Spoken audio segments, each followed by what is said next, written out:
اعوذ باللہ من الشیطان الرجیم بسم اللہ الرحمن الرحیم اللہم صلی علی سیدنا و مولانا محمد وبارک وسلم۔ محترم ناظرین اکرام، السلام علیکم ورحمۃ اللہ وبرکاتہ۔ میں ہوں آپ کا میزبان حافظ حامد رضا اور آپ دیکھ رہے ہیں پروگرام نور ہدایت۔ ناظرین، جیسا کہ آپ جانتے ہیں، نور ہدایت میں ہم آپ کی ملاقات علماء اکرام سے کرواتے ہیں، جن سے ہم کرتے ہیں سوالات اور جاننے کی کوشش کرتے ہیں اسلام کے حوالے سے معلومات۔ آج کے ہمارے معزز مہمان خوبصورت شخصیت، خوبصورت انداز میں گفتگو فرمانے والے مصروف ترین شخصیت، میری مراد محترم المقام جناب حضرت علامہ مفتی الیاس شاہ صاحب دامت برکاتہم العالیہ۔ آئیے آپ کی مفتی صاحب سے ملاقات بھی کرواتے ہیں اور گفتگو کا آغاز بھی کرتے ہیں۔ مفتی صاحب، السلام علیکم ورحمۃ اللہ وبرکاتہ۔ وعلیکم السلام ورحمۃ اللہ وبرکاتہ۔ کیسے ہیں حضرت؟ خیریت سے ہیں؟ اللہ کا بڑا کرم، الحمدللہ۔ بہت بہت شکریہ حضرت آپ کی تشریف آوری کا۔ آج کا ہمارا موضوع یقیناً بہت اہمیت کے حامل ہے۔ مفتی صاحب، کچھ دن پہلے کی بات ہے، میں پنجاب کے ایک ٹور پہ تھا، پروگرام کے حوالے سے گیا، تو وہاں گجرانوالہ کے قریب کوئی گاؤں تھا، وہاں میں مسجد میں گیا۔ صبح فجر کا وقت تھا، تو گھر جانے سے پہلے جہاں میری رہائش تھی وہاں، تو میں نے کہا نماز کا وقت ہے، فجر ادا کر کے چلتے ہیں۔ تو وہاں سامنے پہلے تو چائے پی، اذان ابھی ہو ہی رہی تھی فجر کی۔ تو جب میں مسجد میں گیا اذان کے بعد، تو دیکھا بچے مسجد میں کھیل بھی رہے ہیں، بچے مسجد میں کچھ بچے بیٹھے ہوئے ہیں، کچھ نماز پڑھ رہے ہیں سنتیں، اور کچھ بچے کھیل رہے ہیں۔ مطلب وہاں ماحول ہی بڑا عجیب سا تو نہیں کہوں گا، اچھا لگا، مجھے اچھا لگا۔ میں ایک دم جیسے ہی مسجد میں داخل ہوں، میں نے کہا کاش یہ تو ایسا لگ رہا ہے جیسے رمضان، جیسے سماع رمضان کا مہینہ ہے، کاش کہ یہ موسم، یہ سلسلہ، یہی سچویشن ہمیں کراچی میں بھی نظر آئے۔ میرے ایک دل نے کہا، میرے ایک ذہن نے کہا، پھر دوسری طرف سے ذہن سے آواز آئی کہ یار علماء اکرام تو مسجد میں بچوں کو پیچھے بھیج دیتے ہیں، بیٹا پیچھے چل جاؤ، صف خراب ہو رہی ہے، بیٹا شور نہیں کرنا۔ تو وہ بچے شور کی وجہ سے، ڈر کی وجہ سے، مفتی صاحب اور علامہ صاحب کی آنکھوں کے خوف کی وجہ سے مسجد میں بھی نہیں آتے، علامہ صاحب ماریں گے، مفتی صاحب ڈانٹیں گے۔ تو میرا سوال یہ ہے، آج ہمارا جو موضوع ہے مساجد کے حوالے سے، مساجد کا احترام، تو میرے ذہن نے اس وقت یہ کہا کہ یار بچے شور کریں، مسجد کا جو تقدس ہے وہ پامال ہو رہا ہے۔ میں بچوں کو ٹوکنے لگا، پھر میں کہا کہ میں کون ہوتا ہوں ٹوکنے والا؟ اللہ کا گھر ہے، اللہ نے بلایا بچوں کو، اور بچوں کے والدین یہاں موجود ہیں، والد صاحب ساتھ لے کر آئے۔ پہلا سوال یہ حضرت، کیا بچوں کا مسجد میں آنا منع ہے کیا حضرت؟ بسم اللہ الرحمن الرحیم۔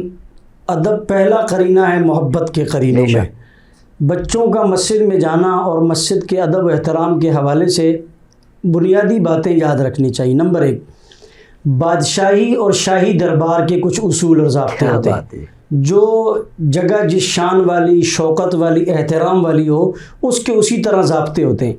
آپ دیکھیں SHO کے دفتر میں مکھی پر نہیں مار سکتی، عدالت کے کٹہرے میں جج کے سامنے کوئی آواز نہیں نکال سکتا، اونچی آواز میں بول نہیں سکتا، اس لیے کہ وہاں کا تقدس ہے، احترام ہے، ایک رعب اور دبدبہ اور ایک منزلت اور مقام لوگوں کے ذہنوں میں ہے۔ بات یہ ہے کہ مسجد کا کچھ ادب اور احترام ہمارے دل و دماغ سے نکل چکا ہے۔ ان اول بیت وضع للناس للذی ببکۃ مبارکہ، کائنات میں روئے زمین پر جو سب سے پہلا گھر ہے وہ بیت اللہ ہے۔ اب جس شان والا گھر ہے، جس شان والا مقام والی جگہ ہے، اس کا ادب و احترام بھی اسی طرح لازم ہے۔ بچوں کی پھر کیٹیگری ہے۔ ایک بچہ اتنا ہے جس کو یہ پتہ ہی نہیں ہے کہ یہ گھر ہے یا مسجد ہے، اس میں وہ فرق کر سکتا ہے یا فرق نہیں کر سکتا۔ پھر بچہ وہ ہے جو پاکی اور ناپاکی کو جانتا ہے یا نہیں جانتا۔ پھر بچہ وہ ہے جو چیخ و پکار اور چیخنے پکارنے کی آواز کو روکنے پر قادر ہے یا نہیں ہے۔ مختلف قسم کے بچے ہیں، عمر مختلف ہے۔ ایسے بچے جو مسجد کو ناپاک کر دیں، جو خود کو پاکی اور ناپاکی پر قدرت نہیں رکھتے، علم نہیں رکھتے، اور ان کو کھلا مسجد میں چھوڑ دینا، یہ مسجد کے ادب کے خلاف ہے۔ اس لیے کہ مسجد میں شور شرابہ، مسجد کے اندر شور و شغب، کھیل کود، مسجد اس کام کے لیے نہیں ہے۔ ایسے بچے جن کو شریعت نے یہ کہا کہ جب بچہ 7 سال کا ہو جائے تو اس کو نماز کا کہو، تو اس کا معنی اور مطلب یہ کہ اس سے ہمیں اشارہ ملتا ہے کہ بچے کو 7 سال کی عمر میں اپنے ساتھ ہاتھ پکڑ کر مسجد لے جایا جائے، یا 7 سال سے اگر کم بھی ہے، وہ سمجھتا ہے واش روم کو، پاکی ناپاکی کو، یہ مسجد ہے، اس کا ادب و احترام ہے، یا والد اس کی تربیت کرے، تو بے شک اس میں کوئی کراہت نہیں ہے۔ بچے کو اپنے ساتھ مسجد میں لے جانا چاہیے اور اس کو اپنے ساتھ نماز میں کھڑا کرنا چاہیے۔ جہاں تک بچوں کو دھتکارنا اور غصہ کرنا یہ تو میرے خیال سے سیرت محمد صلی اللہ علیہ وسلم کے خلاف ہے. حضور علیہ السلام نے جتنا بچوں کے ساتھ شفقت فرمائی ہے میرے خیال سے اتنا بڑوں کے ساتھ بھی آپ نے شفقت کا معاملہ نہیں کیا. ایک بچہ آپ کے گود میں تھا, آپ اس کا بوسہ لے رہے تھے, تو ایک صحابی آپ کے دائیں طرف بیٹھے تھے, دیہات کے کوئی شخص تھے, نے کہا یا رسول اللہ آپ بچے کا بوسہ لیتے ہیں؟ تو اللہ کے رسول نے اس سے کہا جی ہاں. اس نے کہا میرے تو بچے ہیں تقریباً 7 یا 10 کا عدد ہے حدیث میں, اور اتنا عرصہ ہو گیا بچوں کو, میں نے کبھی اپنے بچے کو اٹھایا نہیں, بوسہ نہیں لیا. اس موقع پر اللہ کے نبی نے فرمایا تم زمین والوں پر رحم کرو, آسمان والا تم پر رحم کرے گا. اور پھر ایک موقع پر آپ نے فرمایا جو بڑوں کا ادب نہیں کرتا, بچوں پر شفقت نہیں کرتا, علماء کا اور اہل علم کا ادب نہیں کرتا, وہ ہم میں سے نہیں. یعنی بچوں پر شفقت نہ کرنا حضور علیہ السلام نے اسے اپنا امتی ہونے سے خارج فرمایا ہے. آج ہم دیکھیں کہ ایک استاد, ایک والد, اگر اس کے روب اور دبدبے سے بچے بھاگتے ہیں, اس کے سائے سے بھاگتے ہیں, وہ میرے خیال میں استاد اور والد کم ہے, وہ استاد اور والد کے روپ میں ایس ایچ او اور تھانے دار ہے. ہم دیکھتے ہیں مثال کے طور پر عموماً مساجد میں بچے اگر صف میں دائیں بائیں کھڑے کوئی غلطی کرتے ہیں تو ہماری بڑی عمر کے لوگ نماز کا سلام پھیرتے ہی اسے اتنا برا بلا کہتے ہیں, اتنا گالم گلوچ کرتے ہیں. حدیث مبارکہ میں آتا ہے بیت اللہ کو گرانا اتنا بڑا گناہ نہیں ہے جتنا کسی انسان کی توہین اور تذلیل کرنا ہے. ہم نے ابھی نماز ادا کی اور نماز ادا کرتے ہی فوراً ہم نے جو ہے وہ ساتھ والے کی توہین کی, اس کا معنی اس نماز نے اندر تکبر پیدا کیا. یہی تو وجہ ہے جس نے شیطان کو ذلیل و رسوا کیا تھا, اس اپنی عبادت پر ناز تھا, وہ عابد تھا مگر عاشق نہیں تھا, اس کے دل میں محبت نہیں تھی, شفقت نہیں تھی. ایسی عبادت, ایسا یعنی کہ نیکی کا کام جو اندر تقوی کے ساتھ شفقت نہ لائے, نرمی نہ لائے, چھوٹوں پر جو ہے وہ رحم دلی پیدا نہ کریں, یہ بڑی فکر کی بات ہے. حضور نے فرمایا جس کو نرمی سے محروم کیا وہ تمام بلائیوں سے محروم ہو گیا. اور قرآن کریم کی آیت میں اللہ تعالیٰ نے آپ علیہ السلام سے متعلق فرمایا لو کنت فظا غلیظ القلب لانفضوا من حولک. پیغمبر, یہ جو آپ کے ارد گرد یاران مجلس اور صحابہ بیٹھے ہیں اس کی سب سے بڑی وجہ یہ ہے کہ آپ کی زبان سے نکلنے والے میٹھے بول, آپ نے پتھر کھا کر کے امت کو جو دعائیں دی, اور آپ نے جو ہے برا بلا سن کر, شاعر اور جادوگر کے جملے سن کر آپ نے اخلاق کے ساتھ, حضرت عائشہ سے کسی نے پوچھا حضور علیہ السلام کے اخلاق کیسے تھے, تو آپ نے فرمایا کان خلقہ القرآن, سارا قرآن محمد رسول اللہ کے اخلاق سے بھرا ہوا ہے. ایک آدمی نے کسی جگہ کہا کہ اسلام صحابہ کی تلواروں سے فتح ہوا, تو کسی پوچھنے والے نے پوچھا کہ صحابہ کے دل کس نے فتح کیے, اس نے کہا صحابہ کے دلوں کو فتح کرنے والی ذات وہ محمد الرسول اللہ کے اخلاق تھے. سبحان اللہ. اچھا حضرت, آپ کی اس گفتگو پر میرا دماغ دل وہیں ایک ہی بات پہ رک گیا کہ یہ اتنا بڑا گناہ ہے. یہ حدیث کے آپ نے الفاظ سنا ہے کہ کعبۃ اللہ کو گرانا اتنا بڑا گناہ نہیں جتنا بڑا گناہ یہ ہے. لیکن یہ تو میں اپنے معاشرے میں جب بھی مسجد میں جانا ہوتا ہے, میں روزانہ کی بنیاد پہ یہ چیز تقریباً میں دیکھتا ہوں. کبھی ایک بزرگ نے بچے کو, اور اکثر اوقات علماء اکرام خطبے کے بعد اناؤنسمنٹ کرتے ہیں کہ بچوں کو پیچھے بھیج دیں, تو کیا یہ اناؤنسمنٹ کرنا بھی مناسب ہے؟ کیونکہ پھر جب وہ اناؤنسمنٹ ممبر سے ہو جاتا ہے نا بچوں کو پیچھے بھیج دیں, پھر بھیجنے والا یوں کر کے نہیں بھیجتا, وہ کوئی دھکا دیتا چلو پیچھے چلے جاؤ, تو آگے سے اناؤنسمنٹ کچھ اچھے طریقے سے ہو جائے تو زیادہ مناسب. ہم جس دور اور جس معاشرے سے گزر رہے ہیں, اگر کوئی سمجھدار بچہ مسجد میں آنا شروع ہو گیا ہے تو سمجھے یہ آپ کی نسل نو ہے, اور یہ آپ کی وہ کھیتی, اگر اس کو آپ نے آج کلمے کا پانی دیا تو یہ آپ کے اغیار کی سازش سے محفوظ ہو سکتا ہے. اگر آپ نے اس کو دھکا دے کر دھتکار کر بھگا دیا تو کل انشاءاللہ آپ دیکھیں اللہ تعالیٰ سے کوئی بعید نہیں ہے کہ ہمارے یہ عمل اسلام کے خلاف جو باقی رکاوٹیں ہیں, ایسا نہ ہو کہ کہیں ہماری بھی اسلام کے خلاف رکاوٹ بن جائے, ایک اینٹ نہ لگ جائے. جی ہاں, بچوں کو بجائے پیچھے بھیجنے کے صف میں ایک سائڈ پر کھڑا کیا جائے جس سے بچے کا حوصلہ ہو, اور اس کو والدین جب بچے کو لے جائیں تو یہ سمجھائیں بھائی مسجد ہے, یہاں شور نہیں کرنا یا اونچی آواز سے بات نہیں کرنی. عمومی طور پر یہ بھی ہوتا ہے کہ والدین بھی جو ہے وہ بچوں کو چھوڑ کر خود نماز میں مصروف ہو جاتے ہیں, جس کی وجہ سے پوری مسجد کی نماز ڈسٹرب ہوتی ہے. یا عمومی طور پر آپ دیکھیں کہ ہمارے ہاں موبائل فون کا نماز کے دوران بچ جانا یہ بچوں سے کئی گنا بڑا جرم ہے جو ہمارے بڑے کر رہے ہیں. یعنی ہم موبائل فون میں اتنے مصروف ہیں کہ ہمیں اتنا بھی ہوش نہیں ہے کہ ہم مسجد میں داخل ہونے سے قبل اپنا موبائل فون بند کر دیں. اس اس لیے کہ اب ہمارا رشتہ خالق سے جڑنے والا ہے، مخلوق سے کٹ رہا ہے. لیکن یہ موبائل فون کا بجنا اس بات کی علامت ہے ہم مسجد میں کھڑے ہو کر کے بھی اللہ سے جڑے ہوئے نہیں ہیں. یعنی ہمارا موبائل فون بج کر بتا رہا ہے کہ یہ آدمی بظاہر تو مسجد میں ہے لیکن اس کا دماغ کہیں اور چل رہا ہے، سوچ اس کی کہیں اور ہے. تو وہ بیل بجتی ہے. اب شرعی مسئلہ یہ کہ آپ اس کو ایک ہاتھ سے بند کر لیں، لیکن وہ بجائے اس کے کہ میں اس بیل کو بند کروں شاید میری نماز ٹوٹ جائے، تو ایک کی نماز کی وجہ سے سب کی نماز خراب ہو رہی ہوتی ہے. اسے چاہیے کہ اگر پھر بھی فون کرنے والا فون پر ہاتھ رکھ کر بیٹھ چکا ہے، اس نے قسم کھائی ہے کہ اس نے فون اٹھوانا ہی ہے اس سے، تو آپ کو چاہیے کہ آپ جو ہے نماز توڑ کر اس کا فون جو ہے وہ اپنا موبائل فون بند کریں تاکہ اس کی قسم جو ہے وہ پوری ہو جائے اور اس کے بعد جو ہے نا باقیوں کی نماز خراب ہونے سے بچ جائے. وہ اس لیے نا مفتی صاحب کال کرنے والے کو بھی پہلے تو دیکھنا چاہیے میں کس ٹائم کال کر رہا ہوں. یہ تو بالکل آپ نے بہت خوبصورت. اس پر میں ایک چھوٹی سی بات ضمناً کہہ دیتا ہوں، ہمیں موبائل فون کا استعمال بھی نہیں آتا. واٹس ایپ پر اس وقت ساری دنیا یوز کر رہی ہے لیکن ہمیں واٹس ایپ کا استعمال بھی نہیں آتا. کسی نئے آدمی کو مثال کے طور پر ہمیں سارا دن اس چیز سے واسطہ پڑتا ہے. کسی آدمی نے مسئلہ پوچھنا ہے، اس نے فیس بک سے نمبر لیا کسی سے، جی السلام علیکم. اب جی ہم نے میسیج دیکھا، جی وعلیکم السلام، جی آپ کا کیا حال ہے، جی الحمدللہ خیریت، اور کیا حال ہے، یہ اور حال ہمیں نہیں پتا کہ اور کیا. پھر جی وہ ایک بات کرنی تھی، جی کہیں آپ سے ایک مسئلہ پوچھ سکتا ہوں، جی پوچھیں. اب یہ کتنا لمبا سفر ہے جس میں کم از کم گھنٹہ 2 گھنٹے بیت جاتے ہیں. انہوں نے میسیج کیا، میں مصروف، میں نے میسیج کیا، وہ مصروف.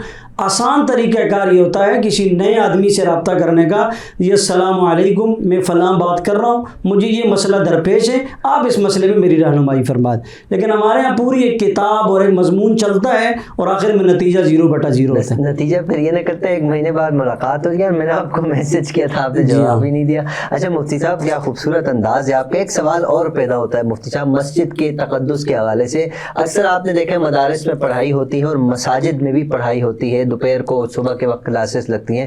وہاں ہم نے دیکھا استاد صاحب جو ہے نا قمیض اٹھا کے ایک نے ٹانگیں پکڑی ایک نے ہاتھ پکڑا. تو کیا وہ مسجد کا تقدس پامال نہیں ہوتا کہ استاد صاحب کے ہاتھ پہ ڈنڈا ہے، بچے کو لٹایا ہوا، بچہ چیخے مار رہا ہے، پوری مسجد سر پہ اٹھی ہوئی ہے؟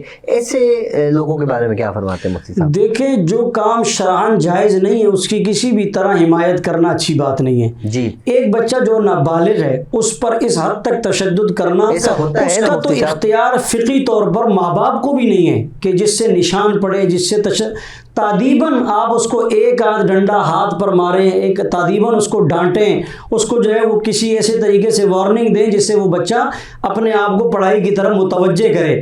جو بات آپ بتا رہے ہیں کہ عموماً ہمارے ہاں دیکھنے کو بہت سارے واقعات ایسے ہیں، ایک نے ہاتھ سے پکڑا، ایک نے جانور پاؤں سے، یہ جانوروں والا طریقہ ہے. یہ کوئی گائے ذبح کرنے کا منظر آپ نے دیکھا ہوگا تو یہی ہوتا ہے، ایک کے ہاتھ میں دم ہوتی ہے، ایک کے ہاتھ میں جو ہے وہ رسی ہوتی ہے. یہ بعینی ہی وہ منظر ہے. اور اس منظر کشی کے بعد اس بچے کا قرآن سے محبت نہیں ہوگی، اس بچے کی تعلیم سے محبت نہیں ہوگی، وہ بچہ دین سے دور بھاگے گا. شریعت نے جو سزائیں دی ہیں اس کا ایک بہت کنسیپٹ اور تصور ہے. مثلا چور کی سزا ہاتھ کاٹنا ہے، بشرط یہ کہ اس چیز کی مالیت 10 درہم تو ہو، درہم چاندی کا. ایسا نہیں ہے کہ ایک آدمی نے یہ کب چوری کیا اس کا ہم ہاتھ کاٹ دیں گے. ایک آدمی نے کسی کی ایسی چیز چورائی ہے جس کی قیمت 10 درہم نہیں ہے، اس کا ہاتھ کاٹ دیا جائے گا. اگر کسی نے کسی کو قتل نہیں کیا، نہ جانے سے غلطی ہو گئی، اس سے قتل سبب بنا ہے، تو اس کے اندر سزاؤں کی جو ترتیب ہے وہ الگ ہے. شریعت نے بہت دیر کے بعد جا کر اور تحقیق کے بعد حکم لگایا ہے کہ آپ کے پاس کوئی بندہ کسی خبر کو لائے اس کی تحقیق کریں. تو یہ جو عمل مسجد کے اندر ہے یہ بھی مسجد کی بے حرمتی ہے. بچہ چیختا ہے، بعض دفعہ بچے کا جو ہے وہ پخانہ اور پیشاب بھی خارج ہو جاتا ہے، ایسے واقعات بھی ہیں. لہٰذا اس چیز سے احتراز کرنا چاہیے. کیونکہ مفتی صاحب یہ سوال میں نے اس لیے کیا کہ میں نے اپنی آنکھوں سے دیکھا، پھر میں نے ایک علامہ صاحب تھے قاری صاحب تھے، ان کو جا کر میں نے سمجھایا تو وہ الٹا مجھ پہ ہی آپ کو نہیں پتہ چلا کہ یہ بڑے بگڑے ہوئے بچے ہیں، یہ ایسے ہی سدھریں گے.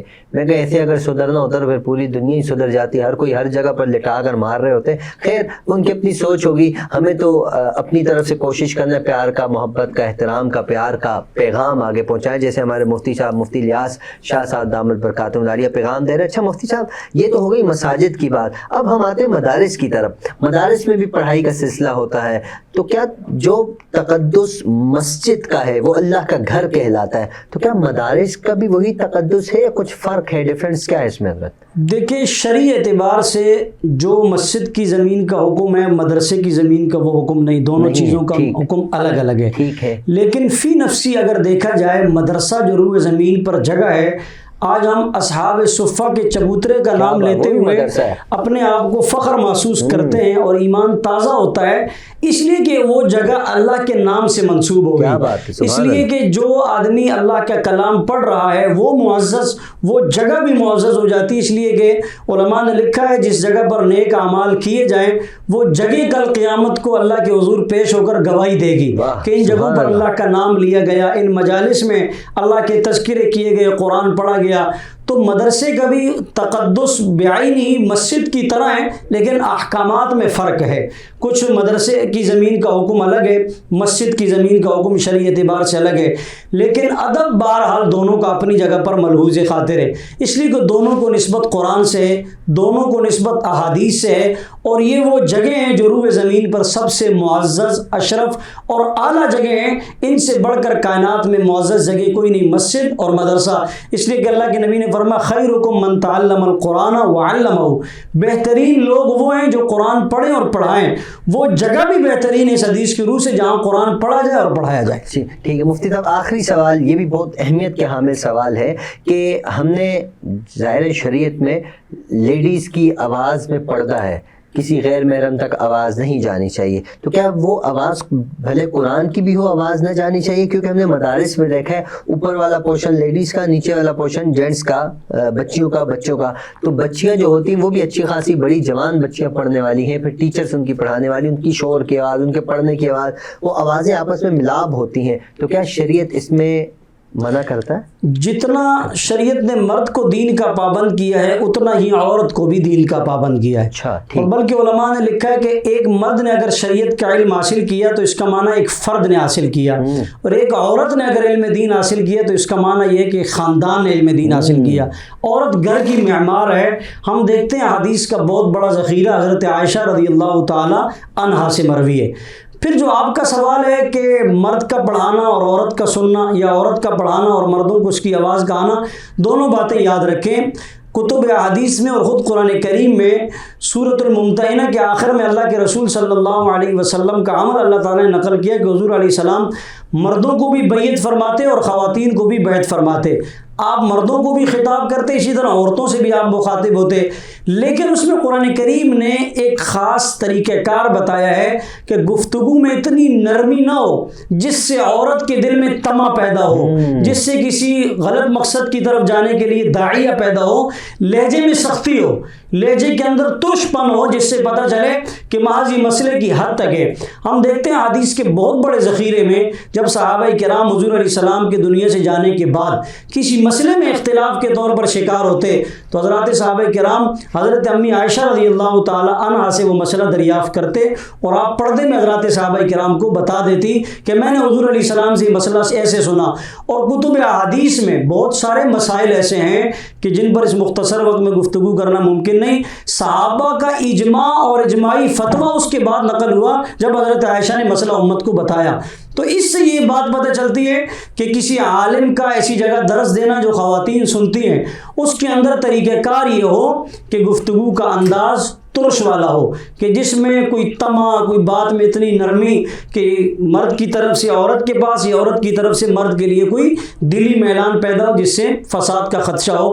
اس قسم کا اگر طریقہ کار اختیار کیا جائے تو اس کی شرعی اجازت ہے. بہت بہت شکریہ مفتی صاحب. میں چاہوں گا آخری آدھا منٹ ہے, کوئی اگر آپ ہمارے ناظرین کو پیغام دینا چاہیں مساجد اور مدارس کے احترام کے حوالے سے. مسجد کے احترام کے حوالے سے سب سے پہلی بات یہ ہے کہ ہم نے پہلے زمانوں میں دیکھا لوگ مسجد میں داخل ہوتے تو نسوار بھی جوتوں میں رکھ دیا کرتے. آج گٹکا, ماوا, جیم لوگ کھاتے ہوئے مسجد کے اندر داخل ہوتے ہیں اور وضو خانے میں اس گن کو گرانا اپنے لیے سعادت سمجھتے ہیں. اسی چندہ دیتا, وہ کہتے ہیں ہم نے اس مسجد کو ہفتے بعد جمعے کا چندہ دیتے ہیں. وہ سارا غلاظت جو ہے وہ منہ سے نکال کر لہسن اور پیاز جو اللہ کی پیدا کردہ چیز ہے حضور نے وہ کھا کر مسجد آنے سے منع فرمایا ہے. اور یہ جو دنیا کا گند جہاں یہ تیار ہوتا ہے آپ اس کو دیکھ بھی نہیں سکتے, وہ کھا کر مسجد آنا اور پھر مسجد میں بیٹھ کر دنیاوی باتیں کرنا, اغلاظ بکنا, کرنا, سیاسی تبصرے کرنا, غیبت کرنا, بہتان تراشی کرنا اور لوگوں کے باروں میں جو ہے وہ غلط باتیں کرنا اور بچوں کو ڈانٹ ڈپٹ کرنا, چیخ و پکار, یہ سب وہ کام ہیں جس سے مسجد کی بے ادبی ہوتی ہے. امام صاحب کا 15 سیکنڈ لیٹ آ جانا, ہاں اگر امام صاحب 15 سیکنڈ لیٹ آ گئے تو ہمارے بس میں نہیں ہے, ورنہ ہر نماز میں امام پر FIR درج ہو جائے. ورنہ ہمارے پاس اگر یہ اختیار ہوتا تو امام صاحب ہر نماز کے بعد تھانے میں پیشی دے رہے ہوتے کہ وہ 15 سیکنڈ لیٹ آئے. بریانی کی لائن میں nihari, burger, easy load, mobile cash, Easypaisa, جتنے بھی معاملات ہیں, بجلی کا بل, گیس کا بل, ہر ایک چیز کے لیے حتیٰ کہ ہوٹلوں پر کڑھائی کا آرڈر دے کر 2-2 گھنٹے انتظار اور لائنوں میں لگنا, یہ ہم بڑی فخر کے ساتھ جو ہے نا اس کو زندگی میں انجوائے کرتے ہیں.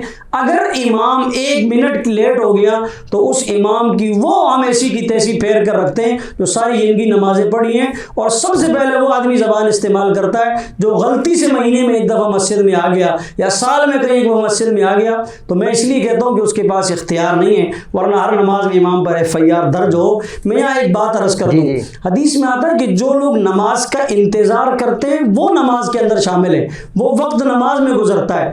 انتظار کا معنی تب شروع ہوتا ہے جب وقت مقررہ سے وقت اوپر ہو جائے. آپ کو میں نے 10 بجے کا وقت دیا اور 10 بجنے میں 1 منٹ باقی ہے اور ہماری ملاقات ہو گئی, تو کیا اس کو کوئی انتظار نہیں کہے گا؟ ہم آپ عام جملے میں بھی کہتے ہیں یار ہم مجھے کوئی انتظار آپ کا نہیں کرنا پڑا. اور ہم جب 10:05 ہو جائیں تو کہتے ہیں میں نے آپ کا 5 منٹ انتظار کیا. تو انتظار اس کو کہا جاتا ہے جو نماز کا وقت ہونے کے بعد ہو. ہم نے سمجھا کہ جو میں اذان ہونے کے بعد انتظار میں بیٹھا ہوں یہ انتظار ہے, یہ انتظار نہیں ہے, یہ تو نماز کا وقت ہی نہیں ہوا ابھی. آپ نماز مقررہ وقت پر تشریف لے آتے. امام اگر 1 منٹ لیٹ ہو جائے تو اس کو برداشت کرے, وہ بھی انسان ہے.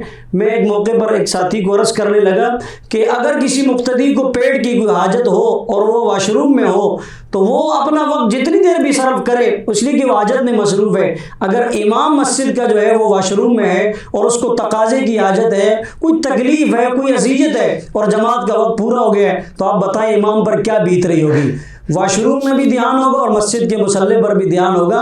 اس لیے حضور نے فرمایا, حدیث میں آتا ہے کہ اگر کسی کو حاجت کا تقاضا ہو اور جماعت کا وقت ہو تو وہ پہلے قضاء حاجت کرے اور پھر اس کے بعد نماز ادا کرے, تاکہ اس کی جو حاجت میں وقت گزرے گا وہ دھیان نماز میں ہوگا, اور اگر وہ نماز میں کھڑا ہوگا تو اس کا دھیان قضاء حاجت کے لیے ہوگا.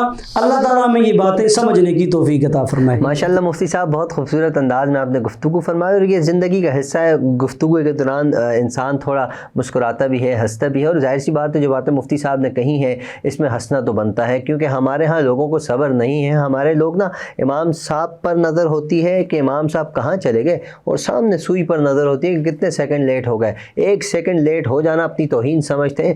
انسان ہے, امام بھی انسان ہے, اس کو لیٹ ہو جاتا ہے. انسان 100 مسئلے مسائل ہو جاتے ہیں, جس طرح ہمارے ساتھ ہوتے ہیں وہ بھی انسان, اس کے ساتھ بھی مسائل ہوتے ہیں. ہمیں ان کا ساتھ دینا چاہیے اور ہمیں ان سے دعائیں لینی چاہیے. اگر ہم ان کا ساتھ دیں گے, ان سے دعائیں لیں گے تو یقین جانیے ہماری نمازیں قبول ہوں گی. ہم یہ بھول جاتے ہیں کہ ہم نماز میں نماز ادا کرنے سے پہلے جب نیت کرتے ہیں ہم کہتے ہیں پیچھے سے امام کے, اب بس امام صاحب کے حوالے, اب امام جانے, امام کی کشتی جانے, اب امام صاحب کشتی پار لگا دیں یا ڈبو دیں, اس کا سارا دار و مدار امام صاحب کے اوپر ہے. لیکن ہم اس چیز کا خیال نہیں کرتے, ہماری نظر سوئی پر ہوتی ہے. اللہ پاک ہمیں ہدایت نصیب فرمائے. آپ سب سے گزارش ہے ہمیشہ کی طرح اپنا بھی خیال رکھیے, امام صاحب کو بھی اپنی دعاؤں میں یاد رکھیے, وینس ٹی وی کو بھی یاد رکھیے. السلام علیکم ورحمۃ اللہ.